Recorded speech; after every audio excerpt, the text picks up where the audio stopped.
Mga lods, kawawa naman tong isang welder na to. Ang tanging snack lang niya, mangga lang. Kawawa itong hamak na isang welder. Ayun yung kasama niya, si Joshua, nagka-grind. Tapos si Borlasoy,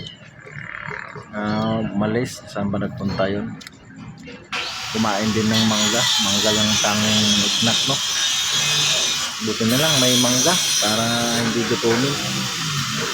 Grabe, pati balat kinain na, Wawa naman ang welder na to.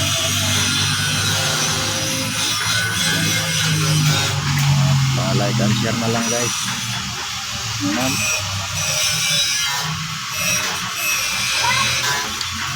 Laking tulong na rin po sa kanya yung pag like and share, no? Pa-share na lang, mga lods. Thank you so much.